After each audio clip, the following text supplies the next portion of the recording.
From Dallas, Texas, this is Spool, hosted by Dr. Nils Roemer, Dean of the Bass School at UT Dallas.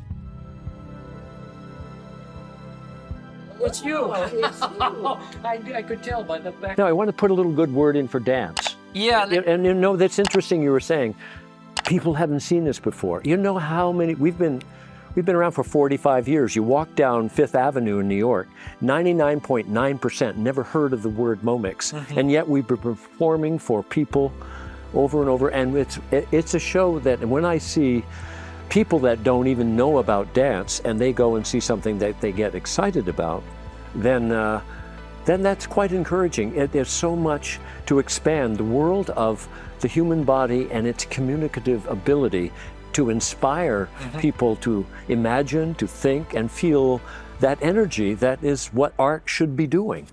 There's something you almost can't describe when someone is dancing so that they transcend the body into a swan, into a snail. We are imitative creatures, and some of the essence of dance was imitating what you believed in. The beginning of human history always moved, always danced to show something that they couldn't describe verbally. They had to do it physically and visually. That's the power also of dance. It can kind of communicate things that you can't get otherwise, right? It's the form of expression that is really very bodily in all kind of senses, but thereby is you sit around reading about it, but you have to experience that otherwise it. we can't. So. For me, my inspiration too is, physical comedy, Chaplin, Keaton, those kinds of areas that were funny. Right. Being the humor is an important element of MOMIX as a way of loosening people up to see other things. If you get to be loosened up once in a while, and to laugh more, shake it out, and Hey everyone, I'm delighted to welcome one of the true visionaries of movement in the performing arts, Moses Pendleton. Many of you will know him for the work that he's done with MOMIX, where he's captivated audiences here as well as around the globe for almost 50 years. But the fun thing about him is when you look him up, it just simply states when he was born in a place called Lindenville, that he went to Dartmouth College where he studied English. And so in lots of ways, the bare bones of biography do not quite explain exactly how one ends up with you today, because in many ways you were growing up on a farm, you studied English, and your passion was actually not quite yet in dancing, but in downhill skiing from all of the things, right?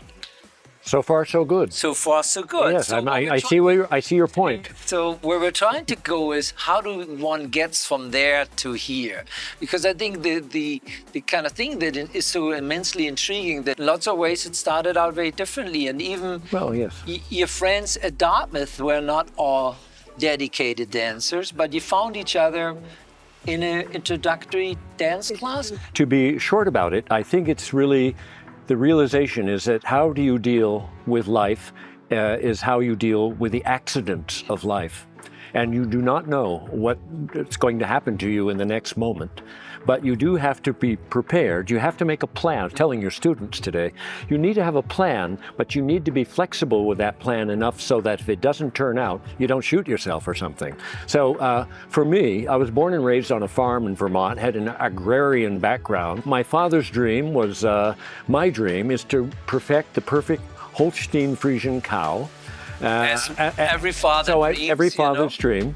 And I was quite involved with the dairy business and farming and growing things. Anyway, I lost my father and his dream at an early age, and my mother thought it would be a nice escape to send me not to ballet school, but to Mount Hood, Oregon, where I would learn to and perfect my techniques as a downhill racer, skiing on a glacier each summer for 6 weeks with the ex-Austrian ski team, Pepi Gronsheimer, Andro Molterer. In my age, these were the best skiers in the world, and now they were my surrogate fathers, coaches, and teaching me to go downhill in bright sunlight on an icy slope with great courage. So my dream from creating the perfect Holstein was to be a downhill racer. So to get quickly to Dartmouth I went to Dartmouth, early decision. I never applied anywhere else because Dartmouth had at the time, the U.S. Olympic ski coach. I went to Dartmouth to ski. To ski? And then my second day as a freshman at Dartmouth College, I smashed my leg in a training camp with skiers who were playing soccer to get in shape for skiing. But unfortunately, if you don't know how to play soccer, it's one of the most dangerous sports to play because you end up kicking each other much more than the ball. And I got kicked in the shin, broke my leg, and so my ski career was shattered second day at Dartmouth. That accident actually created the next step in my life, which was to take a dance class in order to recuperate for my for the ski team. And taking that dance class got my leg back in shape. And I must say, half jokingly, that my dance instructor was far more attractive than my ski coach. So from then on, it was all biological. You having been a downhill ski racer, it's a pretty daring sport, right? If you're ready to do that, there's not much that can intimidate you thereafter. Would that be fair to say? Yeah, but I have a physical education. Right. It's not too mental. Right. It's pretty physical. And so that was the common thread, was the fact that I was always very physical, but now instead of skiing, I was putting together some of my physical knowledge into a dance called Pilabolus. It was a dance made up of people who were very physical but had no dance training. So we had to do something else. Your friends that made up that initial kind of group, they were also not dancers, right? Stephen Johnson was Dartmouth's #1 pole vaulter, but he is now probably one of the most renowned brain surgeons in the country. And we get stories from people that he's saved because of his abilities. But he was a brain surgeon, a pole vaulter. Wolken was a philosophy major. I was an English major. I mean, you major in English because when you don't know what you want to do, you just want to read some cool poetry. Let's come back to the dairy farm and the cows farm. Oh, yes, I'm comfortable there, yes. There's a performance that involved cows that you, at the time, were quasi-famous for. Yes, I think it's a time during the Vietnam War where sociologically, politically, there was a lot of student unrest and a need to escape. And one of the escapes that I had before Pilabolus was a company of a wild group of migrants that were coming to our farm in northern Vermont to form this company called the Vermont Natural Theater. So we created imagery and kind of surreal events on my family farm. The neighboring farmer was renting our fields with 50 head of milking Holsteins, which we thought in the Vermont Natural Theater we could probably start using. And I, knowing how curious cows are, placed 40 witnesses, including Ellen Lovell of the Vermont Council on the Arts, on an adjacent hillside. Our farm is like this, a big basin. And on here is an audience. A quarter mile away is another hillside green. And coming over the top was myself, with putting a white sheet over my body to be like a Casper the Ghost. Cows, being the curious animals that they are, would follow me wherever I went. So the audience had the experience of milking Holstein Friesian, zigzagging along a green background, very, very contrast and beautiful. But the unique experience was having the experience of a stampede of milking Holsteins coming directly at you, and just as I'm running in front of them. Terrifying if I visualize. And so, but at the end, right? At the end, I dive into a ditch. The cows lose their object of pursuit, and they just start grazing. Someone in the audience rings a little bell, and we move on to the next scene, which is me doing a one-legged solo on a tree stump, doing some kind of bird imitation. This was the Vermont Natural Theater, and that was those were the formative years. And the reason that all happened was, again, I think there was the student bodies, at least where I'm from, were really wanting that other world, that other escape. in the early experiments with dance, if you get people in a certain state and tell them to move, what do? You know, they start sparking their vestigial tail. They start becoming monkeys and lions and other creatures. It's in your genetic code. You know, we're much older than just our human age. Nature, you know, was in lots of ways there for you to begin with and stayed with you. Going at things in a slightly untraditional way as an English major. Oh yes, I wanted to talk about that. Who's kind of has his first bigger performances with cows. All of that suggests that you would continue to go at things in a very untraditional But I took this way. into my English courses, and I will tell you another story if you bear with me. Because as an English major, you know, I studied romantic poetry, Keats, Shelley, Byron, and for my final thesis at my senior year, I, in the spirit of the Vermont Natural Theater, because I really wasn't smart enough to write a proper paper, I had to work outside the normal box. I convinced my professor Finch that I would reenact B. Shelley's attempts to write Ode to a Skylark. So the Wren Room, Professor Finch, Ode to a Skylark, and Byron, and so it was a very ornithological atmosphere to present this one-on-one performance, in which I played the role of Shelley at a desk in the Wren Room. And I didn't like that. I would crumple up the paper, and I used the crumpled paper as a kind of soundtrack. Crunch, crunch, crunch, crunch, boom, and I would say the next one. And I wrote it several times. Finally, the final draft, I feel good about it. Put my pen down, open the window, and jump out like a bird. And I come around and knock on the door, and the professor is kind of half fainted.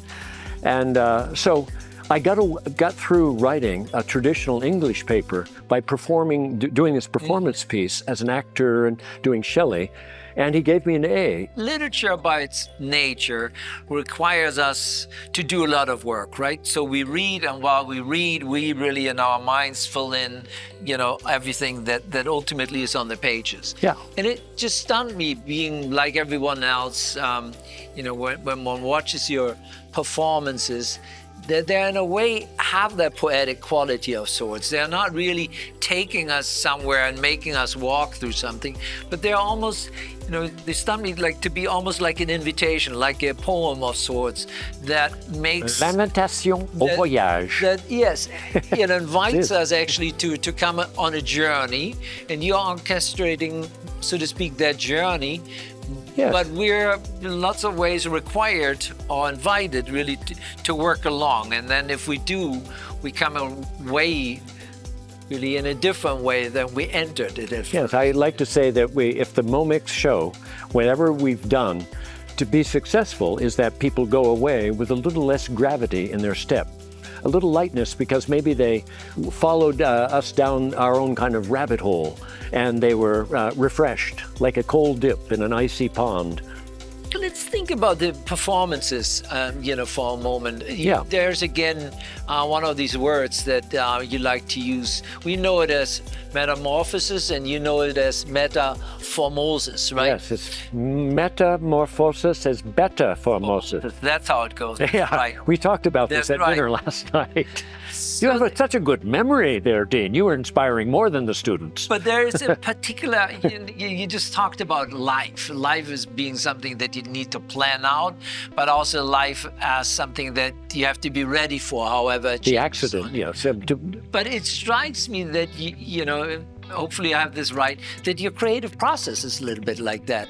There's a little bit of planning, a little bit of opportunity, but also a lot of it comes to you, right? Yes, well, you don't know. I'm nobody that's going to say, I have this vision about Alice in Wonderland, I'm just going to tell you what to do. This doesn't happen that way. It's much more organically, it's much more collaboratively. And you know, I've learned how to, I think, create an atmosphere of play. And that's hard to do when old people think they're going to go to work. No, we're going into this box and we're going to play, and we're going to play music, and we're going to go unconscious, and we're going to collectivify an experience. We're going to videotape it, look at it together, and shape this exploration. If you knew what you were doing, you wouldn't do it. It's part of the exploration. It's kind of a discovery of it's the sorts, right? discovery and the idea of improvisation. You know, the improvisational mind allows you to be open to see things you might not see, and you need the help of other creators so that collaborative spirit is a bigger brain, more creative. But it's an interesting balance that you have to strike. So if one looks at the performances, they're just also incredible by the precision, right? How, you know, while we watch, just everything has to line up with the light, the projection. Oh, sure. So there's a lot of that in there. While the process of getting there, if I understand you correctly, is fairly, at least for parts, fairly unstructured and open and expedient. The challenge is wonderful to be a mad person or a mad person collectively. The other thing is just to be, the artist is one that has to have the discipline to go back over the madness and edit it and correct it and try to make it accessible to someone outside of yourself. And so that's what happens. You get the initial idea, that the spark, then there's the work. Of putting together. Cynthia Quinn, it's a master of being able to put like details, very high, Balanchine-like discipline and detail. I had a chance to spend a little bit of time with you also in Connecticut. And what struck me is that, is there ever a time that, in a way, that you don't work? Or is it because you're like absorbing constantly? There's no literal separation between now Moses is working and creating and now you're not, because you're swimming, you're cycling, you're in nature, you're thinking, you're doing, right? So you're reminding me something. My mother used to harass me because I'd be out sunning, and there was all kinds of housework to be done and everything, and I'm sitting there, and my mother would come out and say, you lazy so-and-so, what are you doing? I said, I'm thinking, I'm imagining, I'm working. Yeah. And it is true. I think if you can create an atmosphere of play, you can get a lot of work done. If you create an atmosphere of play, have fun, get things done. I wanted to get that in there. That is a good one to write down for each one of us. Have fun, get it done. Just received the 2025 Richard Patel Award in the Arts, and incredible. You've been just spending quite a bit of time here at UT Dallas, and you've been looking around. We toured you over campus, but most importantly, you met with already a good many of our students who are also a little bit, I imagine, in a way like you would have been back then at Dartmouth, meaning they're studying something, but at the same time they're taking classes in theater or in music. Yeah, they're trying on different things to test themselves and to so how is it like for you, like meeting up with these I wasn't poised and ready to take on the world probably as much as anyone? I wasn't so anxious to have this lunch, but I'm so glad we did. With family, we went in and saw the future, and I thought the future seemed quite bright in a very dark and threatening world. So I came out, just personally, you're asking me, one of the high points was listening to some of those honor students. You can see why they're honor students. And they're talking about things that are relevant to them, but are important to us as well, who won't be around when they are deans of this university, that kind of thing. Good way to end on this. Right.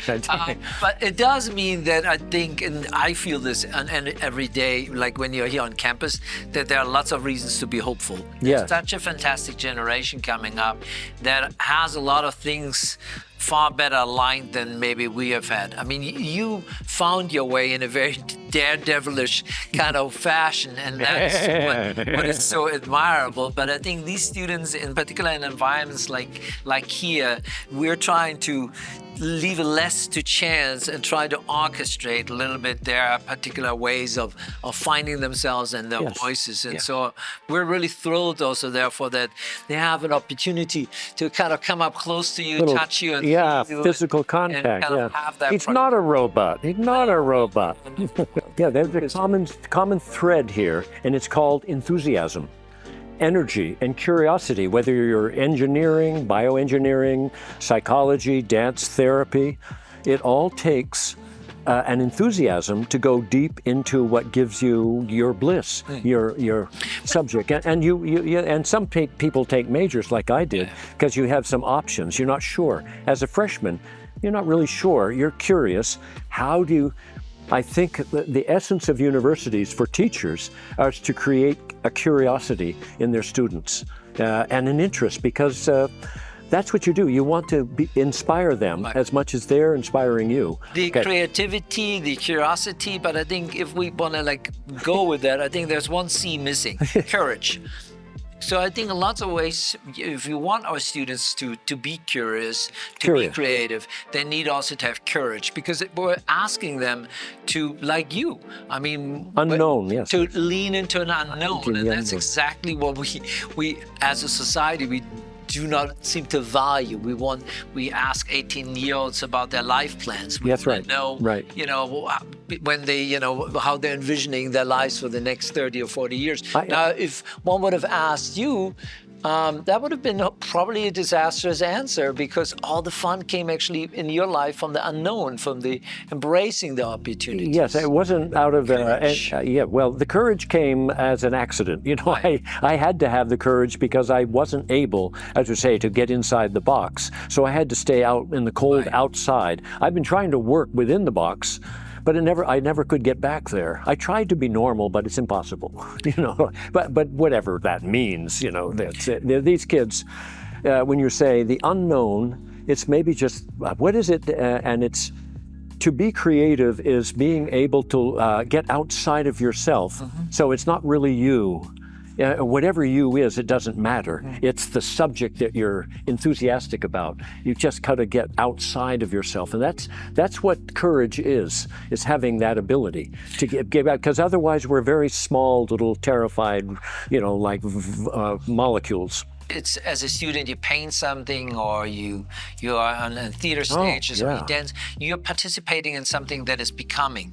In other words, you're participating that goes from here to there. And once I think you learn that you have that ability to embrace something that you didn't know at first, but you now do, that I think is a tremendously empowering experience. What I'm learning now is that I'm learning less. I'm knowing less. I can't even hardly remember my name. You know, I'm not just singing the praises of dementia, but it's part of the process. It's quite interesting for me at 76 to feel myself getting old, and the courage is allow it to happen. You know, that's and I saw these are the reverse. They're young, trying to grow old. And I want to be some example of it. Isn't that bad out there, you know? No. The courage comes from energy. The courage comes from Einstein said there's only one thing in the universe, energy, the big E. Yeah, but if you have the energy, you have the spark, that it's not really a big deal to be courageous because you're powerful. You have the power. If you don't have the power, the energy, you know, you're too depressed to fix a depressed time. You need, even in bad times, even more so, you know, you need the courage and the energy to make those changes necessary to make the world better, the world safer. What excites you now at this point about MOMIX and what you're up to? What excites me is that it's still going. Yes. You know, that's it still has a pulse. Well, and more than that, it's very important for me to go and sit in the middle of the audience. I've seen this show 1,000 times.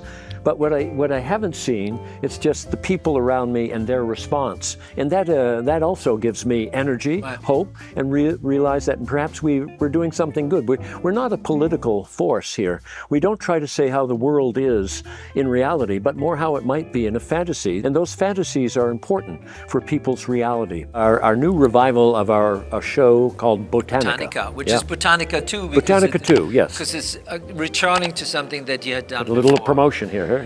Season 2, yeah. Look at you, how clever you are. You didn't even notice. I'll snuck this in. Yeah. Thank you very much. A pleasure. Yes, we'll see you next time.